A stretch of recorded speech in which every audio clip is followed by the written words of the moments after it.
So, folks, that is the Cheltenham Gold Cup. And what we're going to do now is we're nearly there. We're nearly there. I know you're getting tired. I know. But stick with us. We're nearly there, okay? So we're going to just have a quick look at the 3 mares races at the Cheltenham Festival.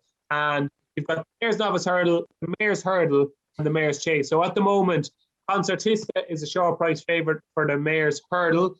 Hook Up is currently your favourite for the Mares Novice Hurdle. And Ellie May is favourite over Colreevy for the Mares Chase. So what do all those have in common? Willie Mullins. What do we have? 2 jockeys who ride out in Willie Mullins's. So, lads, the mares' races, Willie has them wrapped up. What do you think, David? Concertista.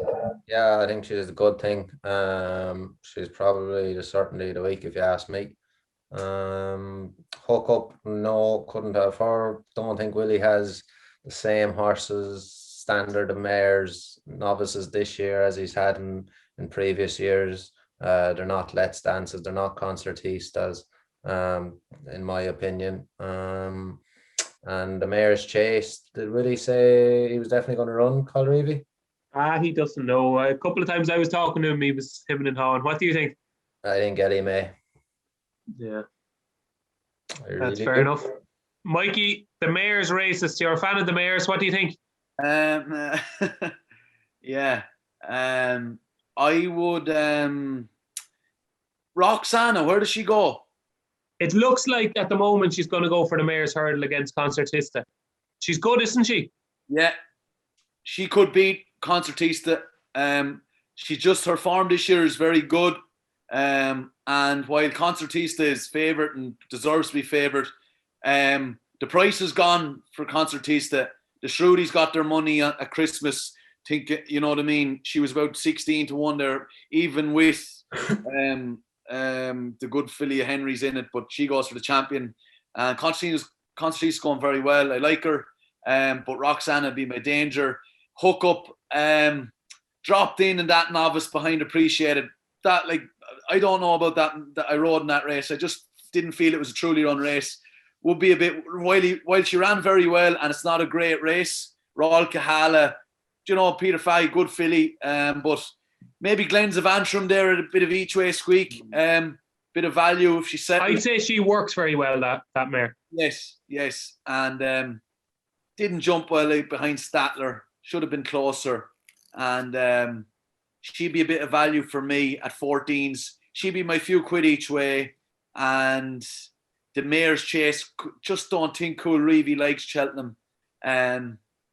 Couldn't see her getting by Ellie May.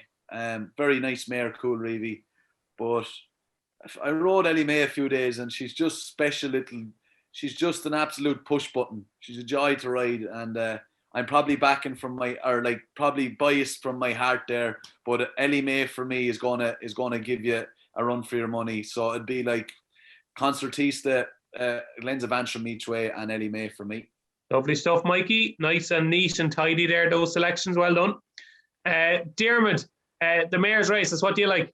I only like one in the Mares Novice, and Mikey mentioned her, Glens of Antrim. I think she carries in some very strong form from the boys' races. So bringing it back into Mares Company is very interesting. That run behind Mr. Invincible is very strong.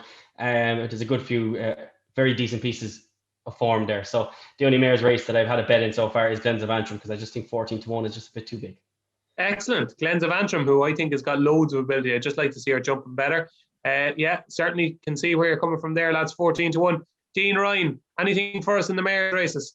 Yeah, I'll skip the mares novices. No interest in punting, and that looks too tricky. Ellie May does look a decent thing for the mares chase. If they send Colreevy, that'll keep a bit of price about Ellie May. I just don't think Colreevy loves the Cheltenham track, so Ellie May looks a decent one. I will be taking on Concertista at the prices. I think Mikey's right; that price is completely sucked out of it. She looks very, very good, but she's been beating up Manila Melody a couple of times, and while she does it impressively, I think Roxana, who's been taking on the boys, this would be the right race to go for. 7 to 2, 3 to 1. Looks super, super solid. I think it'd be a sensible race for Roxana to go for. And there is a bit of a fly in there with Verdana Bleu. This horse was like 4th in the Sagara Stakes. I think he was 2nd in Ascot Stakes. He won a Scottish won a Scottish champion. As long as the ground is okay, which it looks like it's going to be, that's a big price. 14, 16 to 1. I'd have a little go at Badana Blue at a big price, I think. Third in the Ebor, of course, last August as well. Yeah. John, anything for the mares' races from you? Yeah, I think they're all interesting, David. Like the mare's chase, Ellie May, her run behind Allaho was very good, and then back over 2 miles, she beat Shattered Love the last day. I think Shattered Love might get a bit closer to her, though, back over 2.5. I think that's Shattered Love's trip as well as Ellie May's. They should both improve for it. And if there's a wee bit of cut in the ground, Shattered Love, that would bring her into it. We know she's got course 4 and she won the JLT there a few years ago. So I think she's interesting in the chase. Concertista, yeah, I think she's just an improved filly this year, isn't she? She's so good. 2.5 miles a trip. She was brilliant in the Mares Novices Hurdle last year, and she was only beating the short head in it by Eglinton the style the year before. So she just, I think that they changed something small about her training routine, Willie said earlier in the year, and that just brought her forward this season. So she looks like a different mare, and yeah, I wouldn't be taking her on anyway. I know she's a short price, but I wouldn't be taking her on. The Mares Novices Hurdle is very interesting. You've got Rosie's Hollow was so good in winning the Grade 3 race there. He's a good trainer, Jonathan Sweeney, isn't he? He's a fella that could go places. He was telling Kevin O'Ryan afterwards, he had something like, I think he said 3 runners in graded races and all 3 have won. She was the third of them. So, you know, he doesn't waste bullets. Knows the time of day, yeah. Yeah, no, he's done very well with her, and she was so good. Like she got a really good ride by Mark Wall. She kept her around the inside, and she got a nice gap on the rail around the home turn.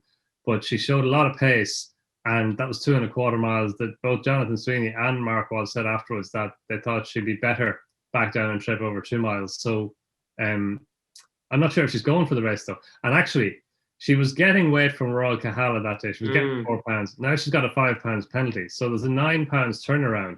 And that brings Royal Kahala into it. Royal Kahala that day, she just was always behind the bridle a bit. Like she normally travels so well through her races and shows that turn of foot. She didn't do it that day. And I thought she did well to finish second, given that she didn't seem to travel with her usual verve through a race. So on £9 better terms, she, you know, there's a good chance she could reverse places at Rosie's Hall. So I think whichever one of those run, they're going to set a good standard. Yeah, certainly the mares' races add a bit of intrigue to this year's festival. Nearly there, folks, nearly there.